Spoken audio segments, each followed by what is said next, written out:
The last transmission. Space was quiet. Too quiet for something dying. A broken ship drifted near the edge of human space, its silver hull scarred and torn apart. Inside, red warning lights blinked weakly.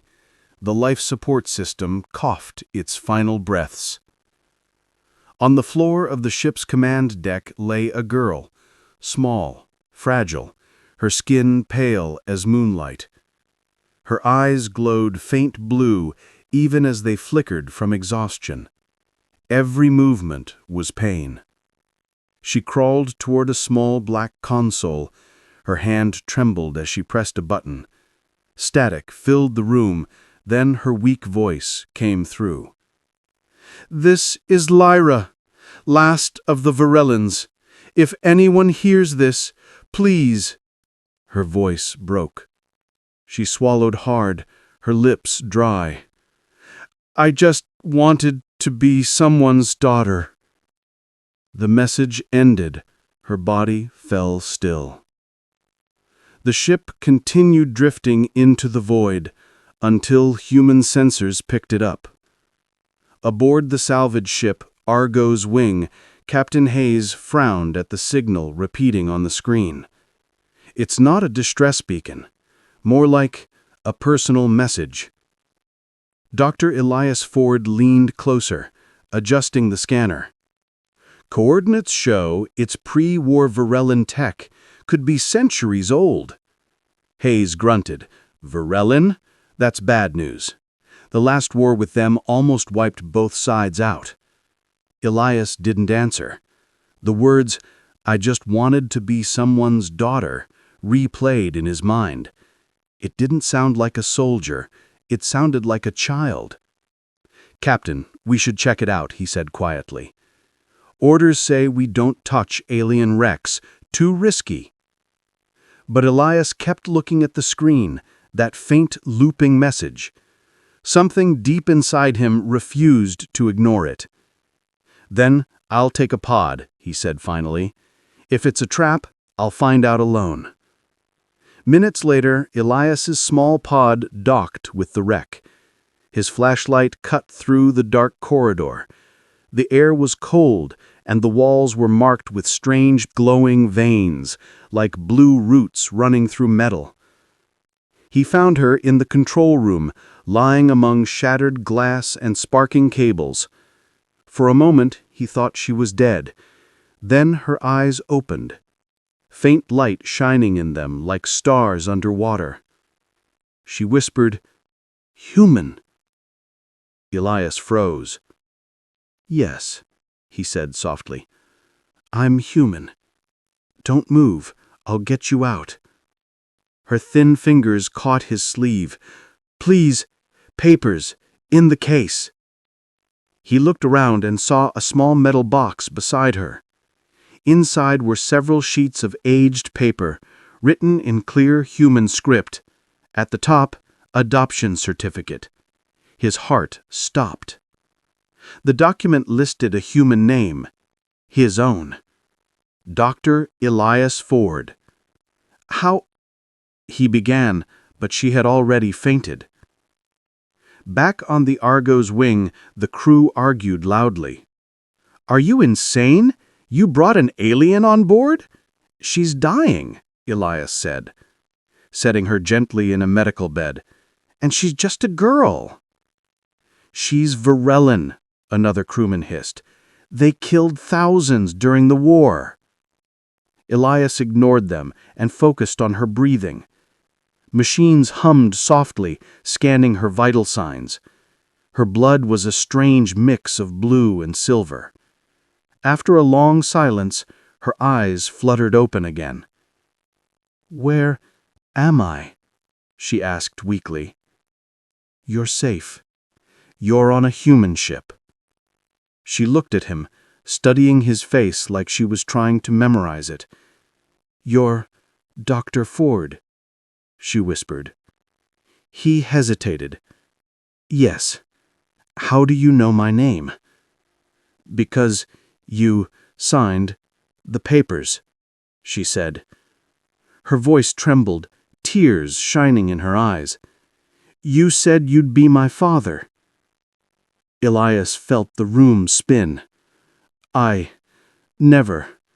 But then he looked again at the papers.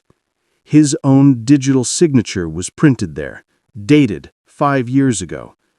Yet he had never seen them before. "What are you?" he whispered. Her hand reached out slowly, resting against his chest. "Not what. Who? I am Lyra. And all I ever wanted was to be someone's daughter." Her voice faded. The heart monitor slowed. Elias felt panic rise in his chest. "Stay with me," he said quickly. But as she slipped into unconsciousness, her last words echoed softly through the ship. "Only human, signed papers." The Argo's wing drifted silently under the light of distant stars. Elias sat beside her bed, staring at the strange papers again. His name, her name, a promise he never made and somehow already broke. He looked at her still face, the faint blue glow beneath her skin. Whoever, whatever she was, she had risked everything for a dream that only humans could give. And for the first time in years, Elias Ford felt afraid, not of her, but of what she made him remember, what it meant to be human. The girl who shouldn't exist. Lyra woke to the sound of humming. It wasn't the deep, mechanical tone of her ship. This one was softer, almost like a lullaby played by machines. She opened her eyes slowly. White light surrounded her, clean and warm. The air smelled of metal and disinfectant. Her body ached, but she could feel the hum of life support around her. Tubes were connected to her arms, and soft blankets covered her shoulders. For a moment she thought she was dreaming, that her escape had failed. But then she saw him. Dr. Elias Ford sat in the corner of the room, half asleep in a chair, still wearing his dusty field jacket. His face was tired but peaceful. He looked human, not cruel like the ones she remembered. Her memories came like flashes, running through corridors, alarms blaring, soldiers shouting, blood on the floor, not hers, someone else's. Then darkness. Then his face. "You're awake," Elias said softly, noticing her eyes open. He stood and approached carefully, hands raised as if afraid to scare her. "You're safe here. No one will hurt you." Lyra's voice was faint. "Where is this?" "Medical bay. Salvage ship Argo's wing. We found you drifting near the edge of human space." She looked down at the IV lines and frowned. "You shouldn't have saved me." "Why not?" Her glowing eyes met his own. "Because I'm not supposed to exist." For a while, Elias said nothing. He handed her a cup of water instead. Her hands shook, but she drank slowly. "You said you knew me," he said. "You said I signed something. Those papers, what are they?" Lyra hesitated, her lips trembling. "Adoption papers." He blinked. "Adoption?" She nodded weakly. "Before the labs fell, before the war ended, there was a project. My people, the Virillans, tried to build peace by understanding humans. We studied your emotions, your families, your ways of care. I was made to learn what love meant." Elias frowned. "You were created for that?" She nodded weakly.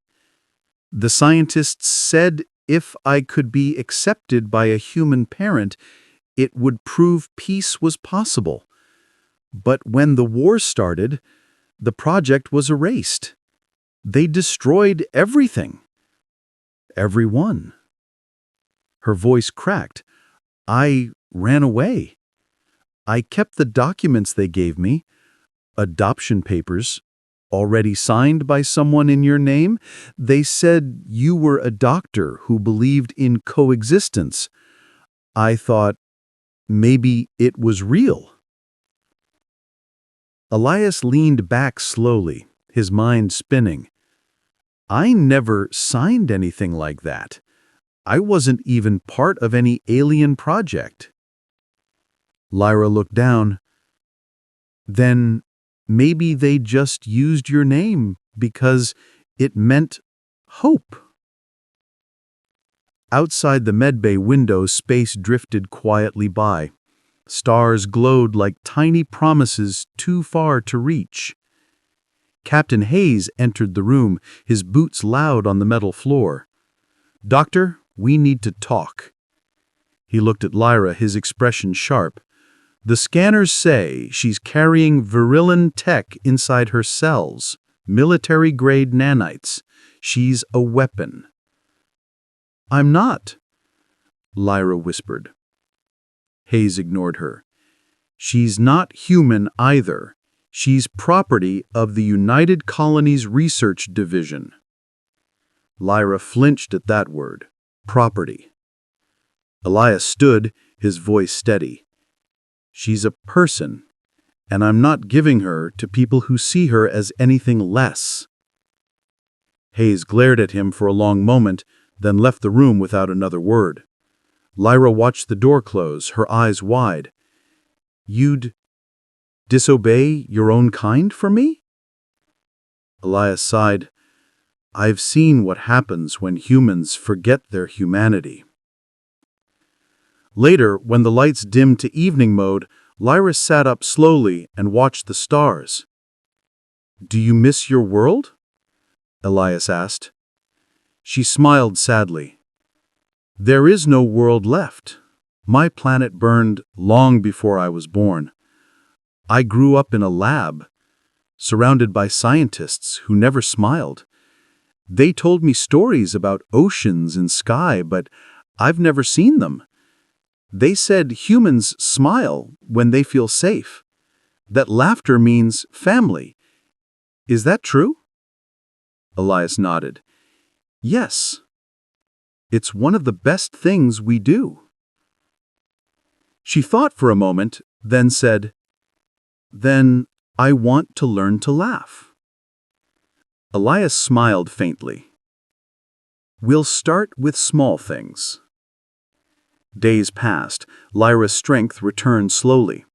She began walking around the ship with help, fascinated by every little thing, the hum of the engine, the warmth of recycled air, the flicker of stars through glass. She asked endless questions. Why do humans sleep with their eyes closed? What is coffee? Do stars make noise if you get close enough? Elias answered patiently, though sometimes he didn't know how. Her curiosity reminded him of a child, innocent, hungry for the world. One day, she found a cracked photo frame in his cabin, a woman and a little boy smiling beside him.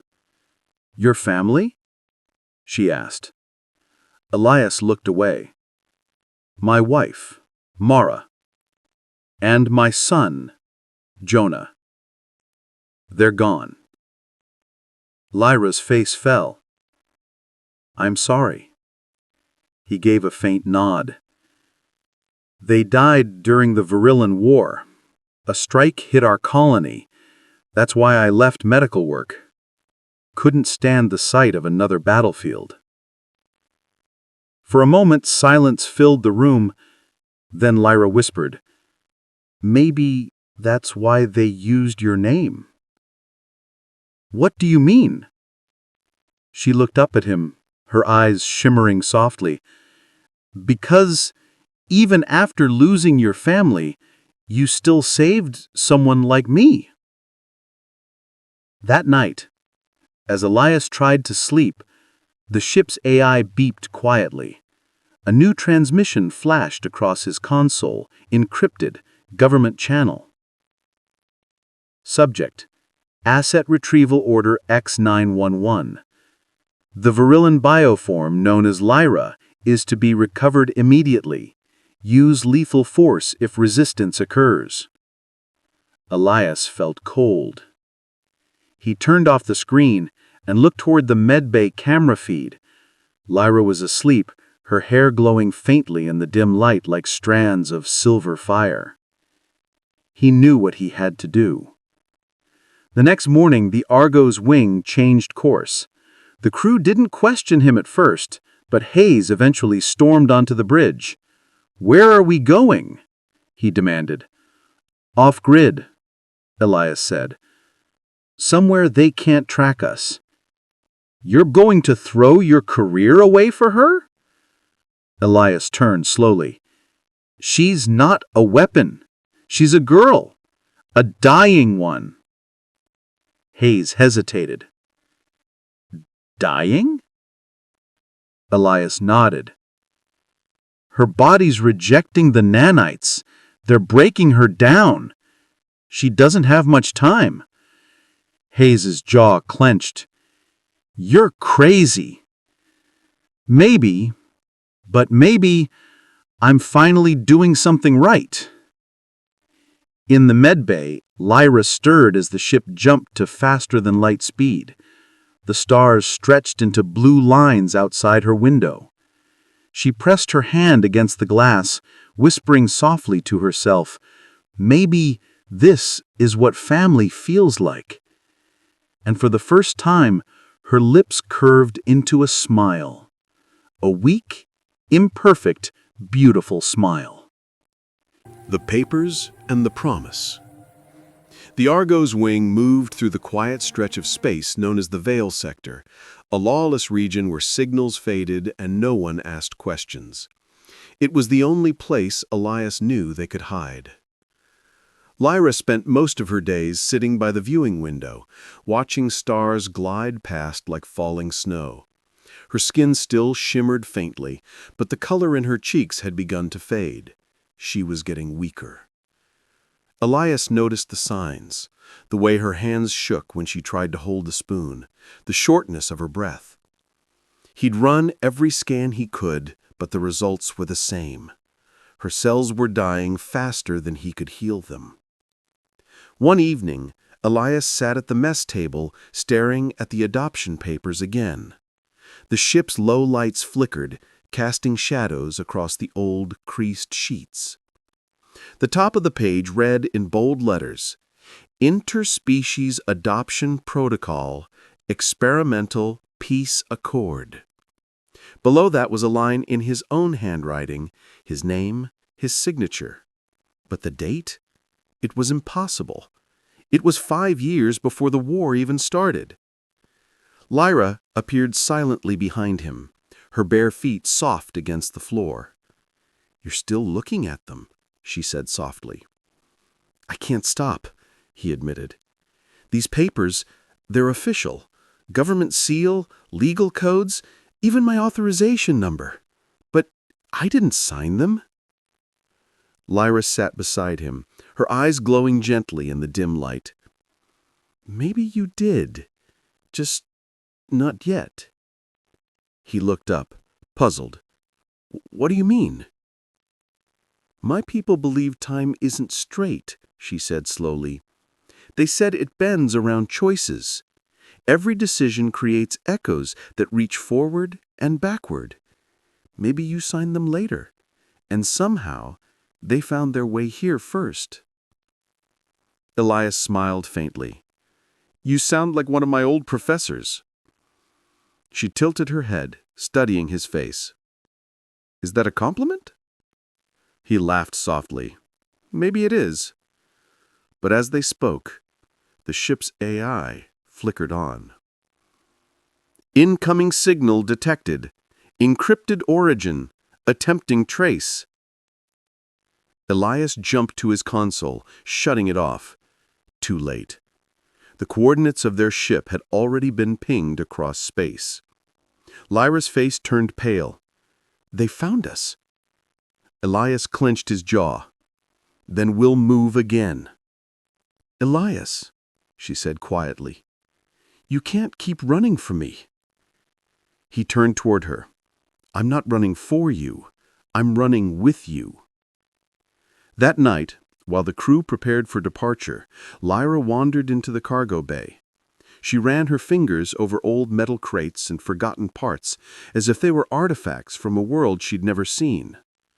Among the clutter, she found something. A cracked hollow screen with a recording still inside. When she touched it, the screen came alive with static. Then an image appeared. A human woman dressed in a white lab coat. Her eyes tired, kind.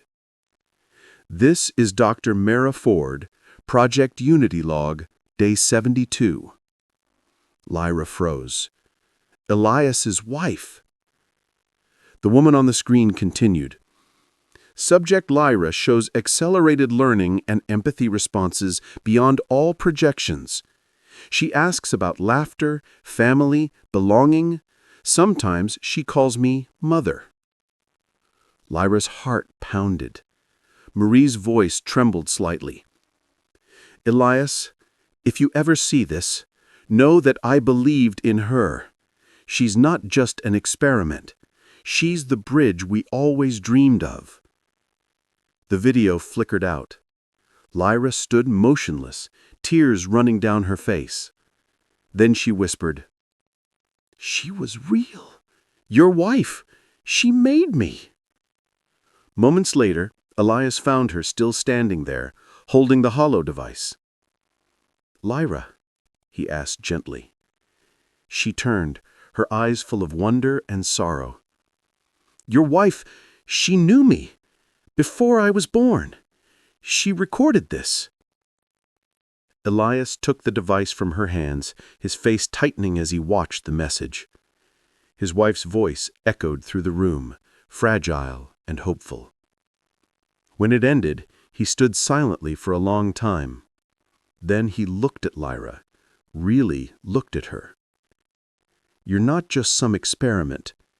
You're part of something she believed in. Lyra smiled weakly. Then maybe we were both her family. As the Argo's wing prepared for another jump, the ship's alarms suddenly screamed. Incoming ship! Enemy weapons lock detected! Captain Hayes cursed and ran to the bridge. We've got a cruiser on our tail. United Colonies Patrol. How the hell did they find us? Elias knew the answer. That encrypted signal had been a beacon. He rushed to the medbay and found Lyra clutching her side, light spilling faintly from her wounds. The nanites inside her were reacting to the stress, tearing her apart from within.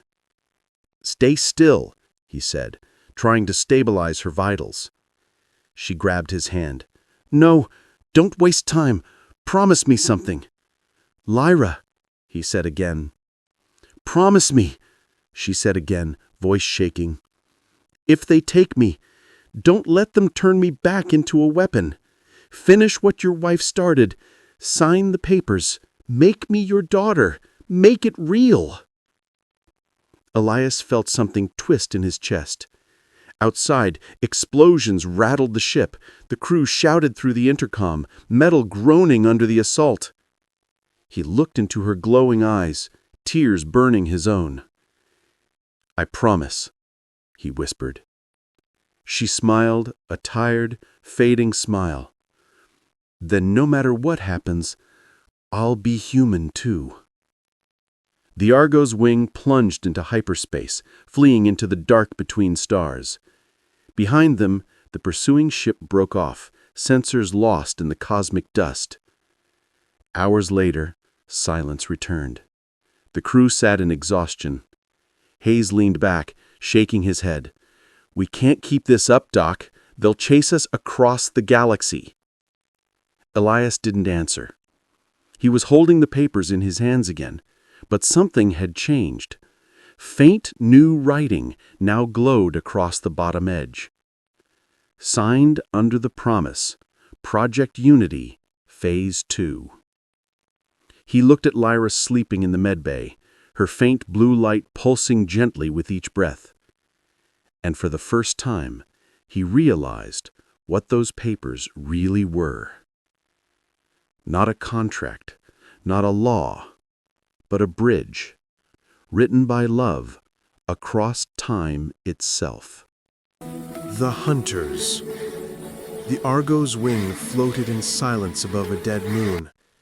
Its engines were cold, its lights dimmed to ghostly blue. They were hiding again, not from pirates this time, but from humans. Elias Ford stood by the viewing glass, staring at the scarred surface below. The moon looked like it had been bitten by time itself. Craters, cracks, and frozen seas stretching for miles. It was a quiet graveyard for machines and forgotten wars. Lyra lay in the medical bay, asleep under a thin blanket. Her glow had faded, but the blue veins under her skin still pulsed faintly, like threads of starlight. The nanites inside her were breaking down, poisoning her from within. Every day Elias tried to slow the process, and every day he failed a little more. Captain Hayes walked in, his boots echoing across the floor. "We can't stay here forever," he said. "Supplies are running low." Elias didn't look up. "She's not ready to move." Hayes crossed his arms. "Doc, I get that you care about her, but Command isn't going to stop hunting us. You saw that transmission. They want her alive or dead." Elias's jaw tightened. "They want her erased, the same way they erased everything that could have made peace possible." Hayes sighed and rubbed his temples. "And what about us? We're risking court-martial, prison, worse." Elias finally turned toward him. "Then leave. Take the shuttle, get out while you can." Hayes stared at him for a long moment, then shook his head. "You really think I'd abandon my own crew? You've gone mad, Ford, but you're still my friend." He walked away, muttering, "We'll hold as long as we can." Hours passed. Lyra awoke with a soft gasp, her breathing shallow. Elias hurried to her side. "Easy," he said gently. "You're safe. We're still hidden." Her eyes fluttered open. "I dreamed," she whispered, "about water. Blue, endless water. And a sky full of birds. Is that real?" "Yes," Elias said softly. "That's Earth." She smiled faintly. "I want to see it, before I fade." He looked away. "We'll try." Her hand reached for his. "Promise me something." He nodded. "Anything." "When I die, don't bury me in the dark. Let the stars have me." He swallowed hard. "You're not dying." Her eyes met his, gentle, knowing. "You're a terrible liar, Doctor." Later, the crew gathered in the mess hall. The mood was tense.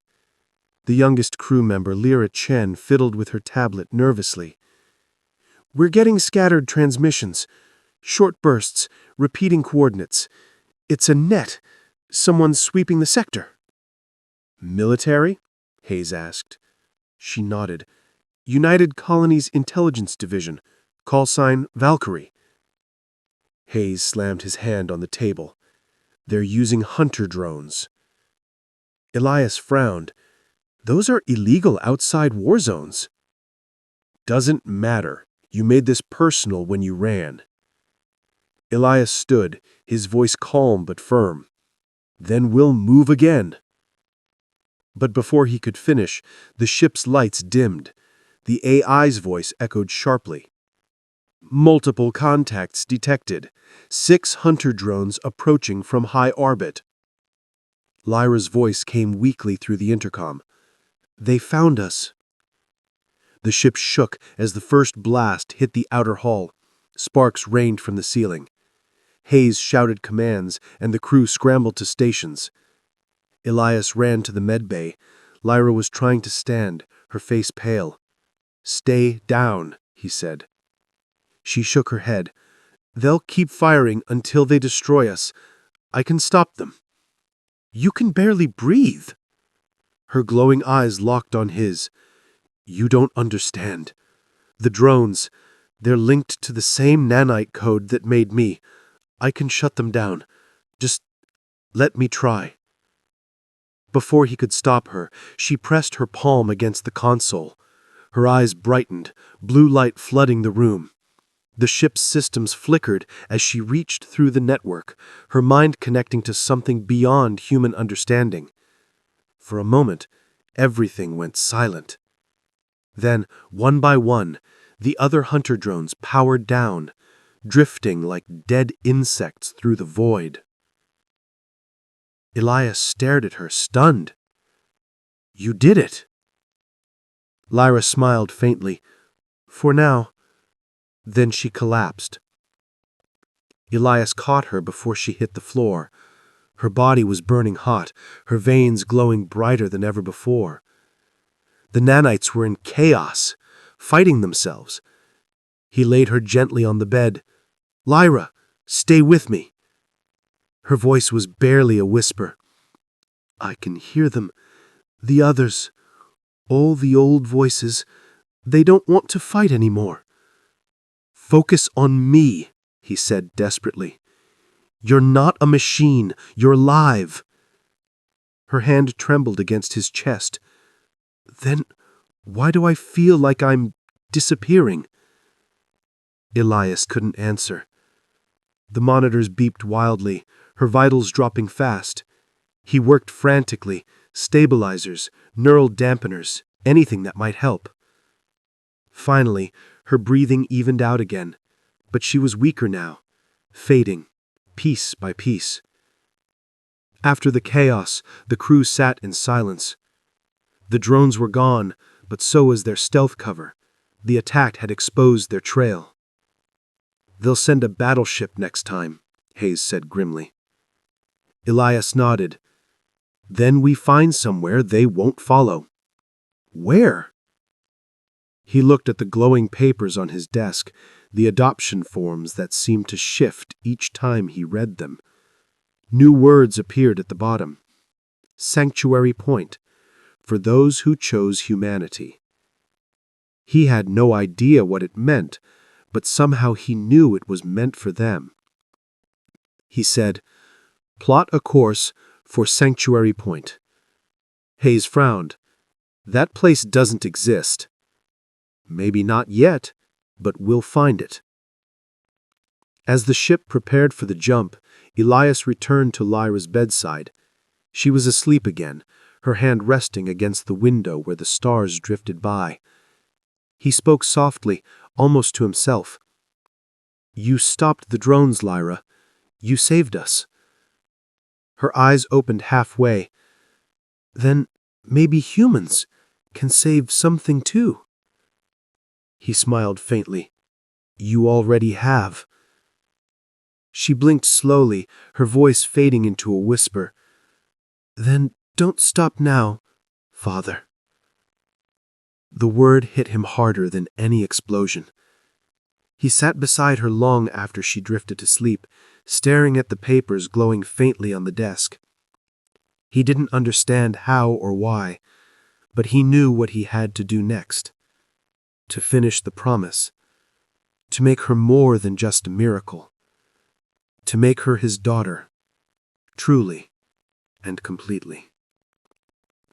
And somewhere out there, the hunters regrouped, their commander watching the faint trail of the Argo's wing on his radar, whispering, "Let them run. Nothing human can hide forever." The choice. The Argo's wing glided through deep space, guided only by faith and fading hope.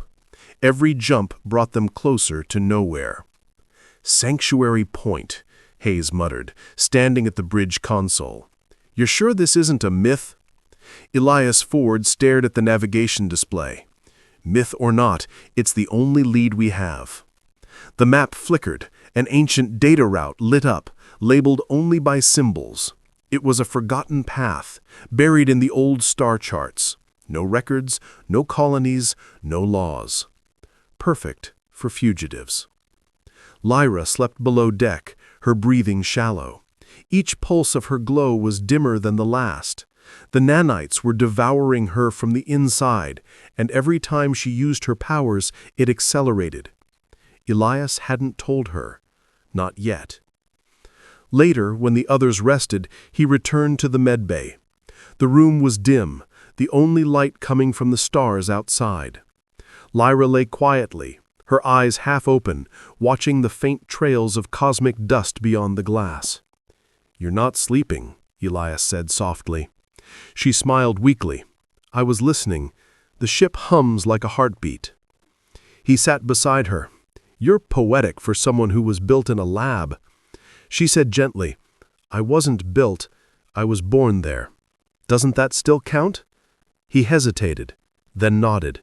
"Yes, it does." They sat in silence for a while. Then she asked, "Do you ever wish you hadn't found me?" He looked at her startled. "Never." "Even with all this trouble?" "Especially with all this trouble," he said. "You gave me something worth fighting for again." Her lips curved into a faint smile. "Then you already made your choice." But outside, another ship was tracking them. A sleek, black cruiser, Valkyrie 1. Inside, Commander Ray Trask watched the readings closely. Her scarred face reflected in the glass as she studied the faint energy trail left by Lyra's nanites. "Confirmed target trajectory," she said. An officer nodded. "Vector aligns with uncharted zone, possibly Sanctuary Point." Trask's eyes narrowed. Sanctuary doesn't exist. It's a code name from Project Unity, a fallback site. Meaning, the doctor knows something he shouldn't. She leaned back. "Prepare a capture team. No damage to the girl. She's the key." Hours later, alarms screamed through the Argo's Ning. "Proximity alert! Cruiser approaching!" Hayes shouted from the bridge. "They found us again! They're coming in hot!" Elias rushed to the controls. "How did they track us?" Before anyone could answer, Lyra appeared at the doorway, her glow faint but determined. "They can trace the nanites inside me. I'm the beacon." Hayes turned, furious. "Then we have to shut you off!" Elias stepped between them. "No one touches her." Hayes glared at him. "You're choosing her over all of us?" Elias met his eyes. "I'm choosing what's right." The ship shook violently as magnetic grapplers latched onto the hull. The enemy cruiser had them locked. Through the static, a voice came over the comms, calm, sharp, female. "Dr. Ford, this is Commander Ray Trask of the United Colonies. You are harboring government property. Surrender the viral and bioform and you will not be harmed." Elias stared at the comm panel. "She's not property. She is classified technology from Project Unity, unauthorized genetic creation. Her existence violates every interspecies treaty. Turn her over, Doctor. This is your last warning." Lyra's voice trembled. "They'll take me apart, won't they?" Elias didn't answer. The voice came again, colder. "If you refuse, we'll breach your hull." Elias turned to his crew. "Prep the escape pod." Hayes frowned. "You're not thinking, I'm taking her to Sanctuary Point myself." "You'll never make it." "Maybe not, but she deserves the chance." Hayes saw the look in his eyes, unshakable, and stepped back. "Then God help you both." They rushed to the hangar as the ship groaned under fire. Panels sparked. Alarms wailed. Lyra could barely walk, but Elias supported her, guiding her to the pod. As they strapped in, she looked up at him. "They'll kill you for this." He smiled faintly. "They'll have to catch me first." The pod launched, streaking into the void just as a blast tore through the Argo's wing. Behind them, the ship spun out, its lights fading. Elias didn't know if Hayes or the others survived. He could only pray they had. For hours, they drifted through silent space. The stars were endless. Lyra sat quietly, holding the papers in her lap, the same adoption forms that had carried them this far. She traced her fingers over the words. "Do you ever think maybe this was all written before we were even born?" Elias glanced at her. "You mean destiny?" She nodded. "Maybe love is just destiny remembering itself." He chuckled softly. "You sound more human every day." "I hope so," she whispered, "because I don't have many left." He turned toward her sharply. "Don't say that!" But she only smiled. "You said once that humans fight for what they love. Then don't stop fighting, even after I'm gone." Her glow flickered like a candle in wind. Elias gripped her hand. "You're not going anywhere. We're going to find Sanctuary Point. We'll fix this."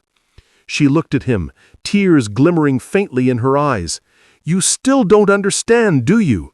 Sanctuary Point isn't a place." He frowned. "Then what is it?" Her voice was soft as starlight. "It's what happens when someone chooses kindness over fear." Suddenly, the pod's sensors beeped. A massive signal ahead. A planet appeared out of the darkness, covered in blue and white, glowing faintly like it was alive. Elias whispered, "That's impossible." Lyra smiled weakly. "No, that's Sanctuary Point." As they descended, the air shimmered with color, blues, golds, and silvers. Floating structures drifted above calm seas. It looked both alien and human at once. They landed softly on a platform surrounded by light. Outside, strange figures appeared, not soldiers, but luminous beings that looked like both human and virulent, their bodies half organic, half energy. Lyra's eyes filled with tears. They made it. The others who chose peace, they survived. Elias helped her stand. "Come on, let's get you help." She touched his arm, shaking her head. "No, Elias, this is where I stop." He stared at her, realizing this was her final choice. She handed him the papers, the same ones that had haunted them from the start. But now the ink glowed brighter than ever before, shifting as though alive. "Finish it," she whispered. "Make it real." Elias's hands trembled as he signed the last line. The papers dissolved into light, surrounding her in a halo of gold and blue. She smiled, tears running down her cheeks. "Thank you, Father." And before he could speak, her body became light, scattering into the air, joining the stars above. Elias fell to his knees, tears falling onto the shining floor. In his hand, one mark remained, a small blue imprint glowing faintly on his skin, the sign of her touch. Proof she was real. Proof that even something born from war could die as someone's daughter. In orbit above the planet, Commander Trask watched the readings disappear. No life signs, no signal. Only peace. She whispered quietly to herself, almost as if to Lyra's fading light. Maybe being human really is the strongest thing in the galaxy. The last day. The world of Sanctuary Point was silent after she was gone. Only the waves whispered, washing gently against the shore of glass and light. Elias Ford stood alone where she had vanished. The air shimmered faintly with her glow, as if the world itself was still breathing her name. He didn't know how long he stayed there. Hours, maybe days.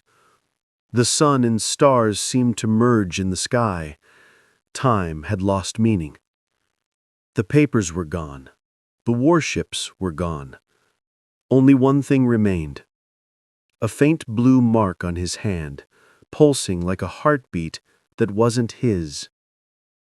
He walked through the strange city of Sanctuary Point, quiet towers of crystal, half-organic bridges, and floating lights that moved like living fireflies.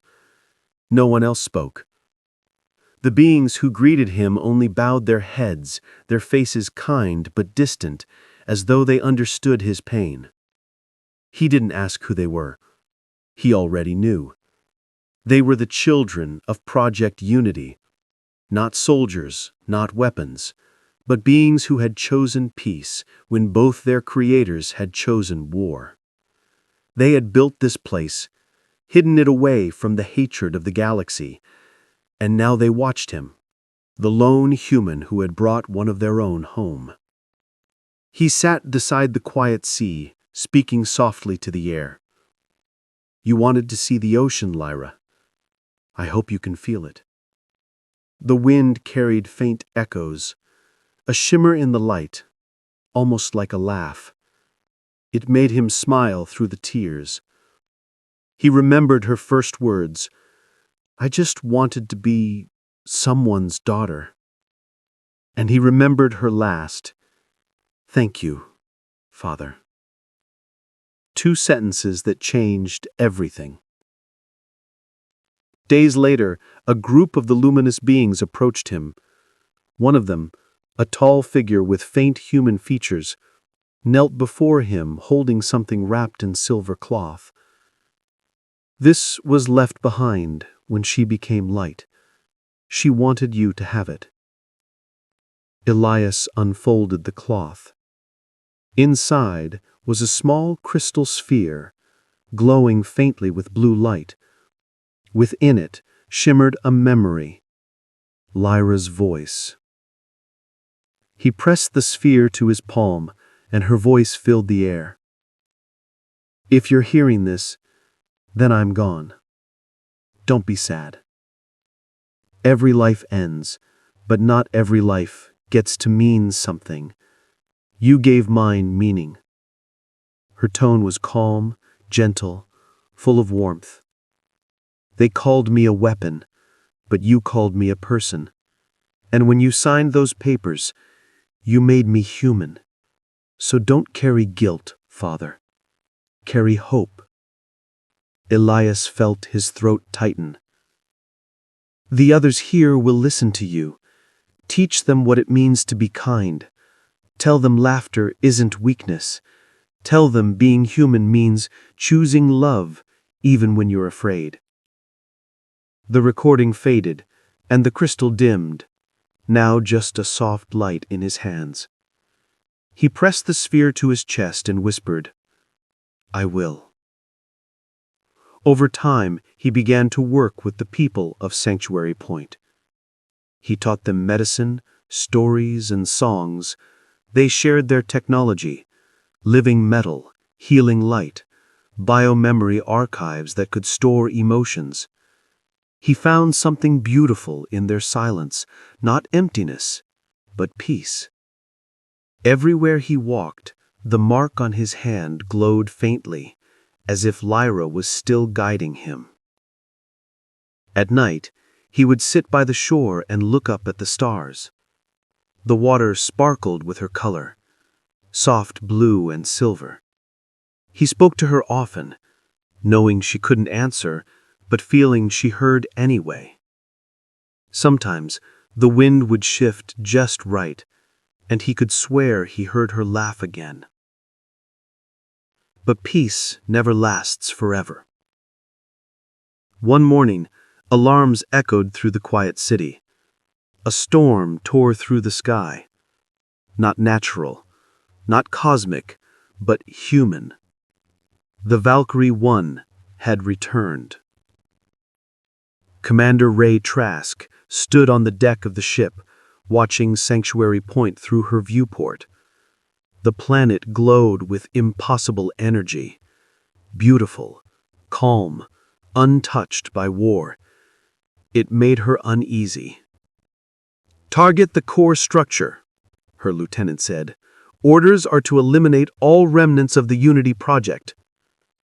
Trask didn't move. She remembered the last transmission she heard before the girl vanished.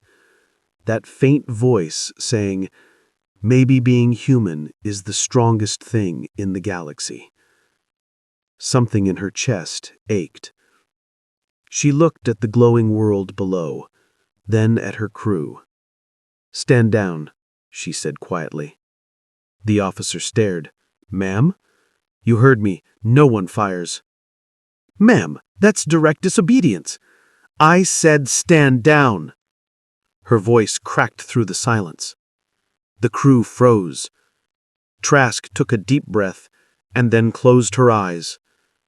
She was right. They're not the enemy. We are, if we destroy this. For the first time in her career, Commander Trask cut communication with High Command. The Valkyrie 1 turned away, leaving Sanctuary Point untouched. On the surface, Elias saw the cruiser fade into the sky. He felt the tension leave his shoulders. Not victory, but mercy. He whispered, "You did it, Lyra. You changed them." He turned back toward the sea. The water glowed brighter than before, waves forming shapes that looked almost like her silhouette. Smiling. It was her way of saying goodbye. That night, Elias recorded a message. He didn't know if anyone would ever hear it, but he had to try. He looked into the camera and spoke simply. "My name is Dr. Elias Ford. I was once a soldier, then a doctor, and finally, a father." The war between humans and Virillians left only ghosts, but one of them, a girl named Lyra, showed me what it truly means to be human. He paused, looking down at his marked hand. She wasn't born like us. She didn't have a home or a name of her own, but she had something stronger, the wish to belong. And I failed her in many ways, but in the end, she forgave me. He looked straight into the camera again. "If anyone finds this, remember her words. Being human isn't about blood or biology. It's about choice. And kindness is the hardest choice of all." He ended the recording and placed it beside Lyra's crystal, letting them both rest in the soft sand near the sea. When dawn came, the light touched the horizon, blue, gold, and silver, blending into one. Elias watched it in silence. He felt no pain, only warmth. His mark on his hand pulsed one last time, and then faded. The waves shimmered, as if welcoming him home. By the time the next ship arrived decades later, only ruins remained. But in the sand, the explorers found something buried deep beneath glass and time, a crystal sphere, still glowing softly. Inside, a voice whispered, "This was our last day, but not the end of our story." Only human. Centuries passed. The stars changed, civilizations rose and fell, and the old wars were forgotten, their ruins swallowed by silence and time. But Sanctuary Point still glowed quietly in a forgotten corner of space. What once had been a refuge was now something else, a thriving world, green and silver, full of life both human and alien.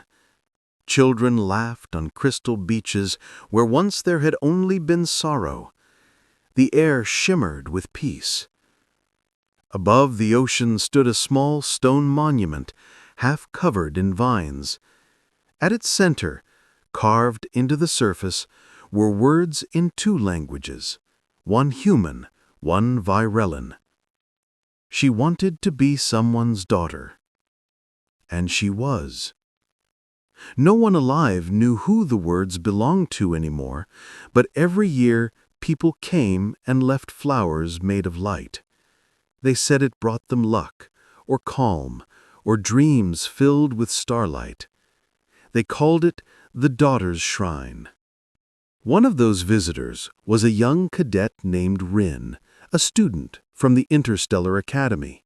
She had come to Sanctuary Point as part of a peacekeeping program, to learn history, not from a book, but from the place where peace had truly begun. She knelt by the monument, brushing off the dust. Her wrist computer blinked as it scanned the old writing. Estimated date of origin, it said. 1,212 years ago.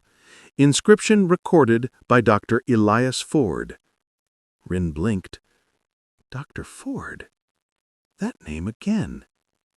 In her history lessons, he was little more than a myth, a scientist who had vanished with a girl made of light. Some said they both died in the war. Others said they became something more. Her curiosity grew. She noticed something half buried near the stone, a small metallic case, rusted but intact. Carefully, she opened it. Inside was a crystal sphere, still glowing faintly blue. She gasped. It's still active. The sphere pulsed once, then projected a shimmering image, not clear at first, just light and shapes. Then slowly a face appeared. A man, older, kind-eyed. Elias Ford. If you're seeing this, then our story survived. The voice was calm, aged, but strong. Rin listened, captivated. We built Sanctuary Point as a place where no one would be hunted for being different. It began with one act of kindness and one promise. If you have found this world, then that promise still lives. He paused, looking down at something beyond the frame. His eyes softened. Her name was Lyra. She wasn't human, but she taught me what humanity really is. The image flickered. Rin felt her throat tighten. She whispered, Lyra. We were told to fear what we didn't understand, but she showed us that love doesn't need permission. It just needs courage. He smiled faintly. If humanity ever forgets this, then remember her story. Remember the girl who just wanted to belong. The image faded, leaving only the faint hum of the crystal.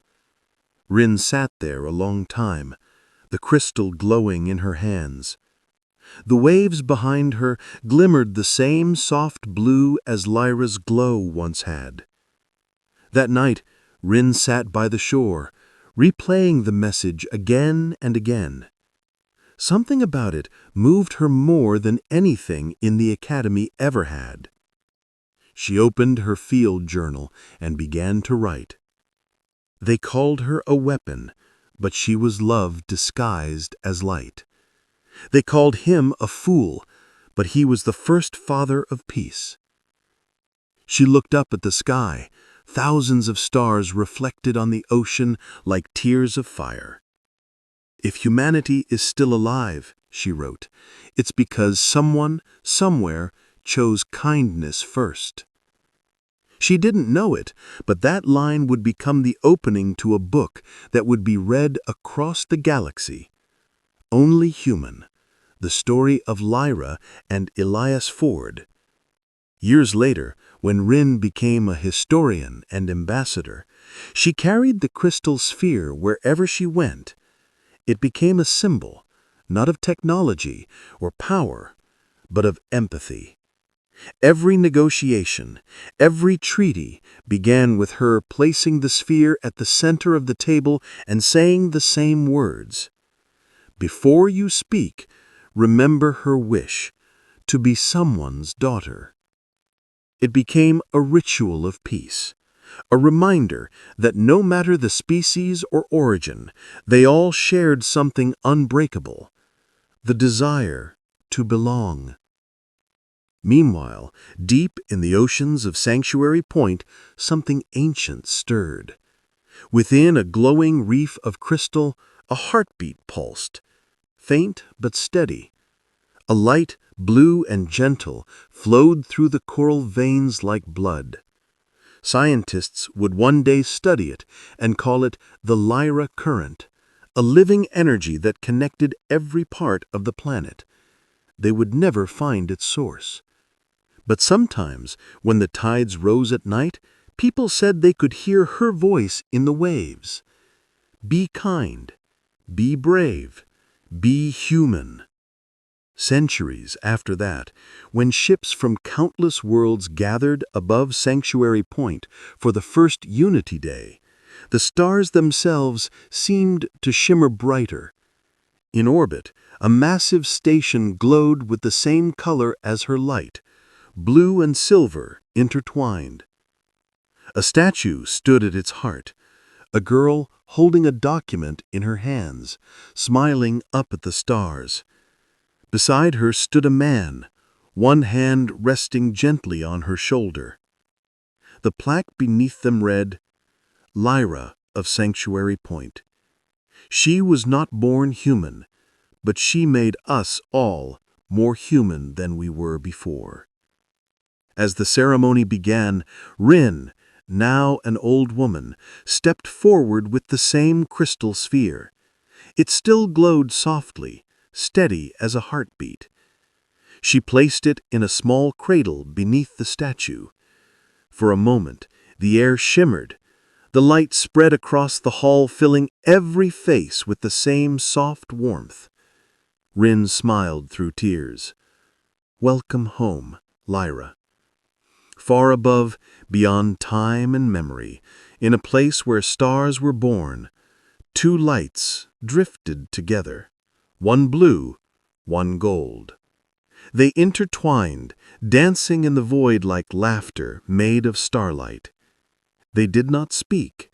They did not need to. Because in the quiet between worlds, the universe already remembered them. A scientist who chose love over duty, and an alien girl whose last wish was simply to belong. Their story had ended long ago, but their legacy never would. Because as long as someone, somewhere, reached out a hand in kindness, they were still here.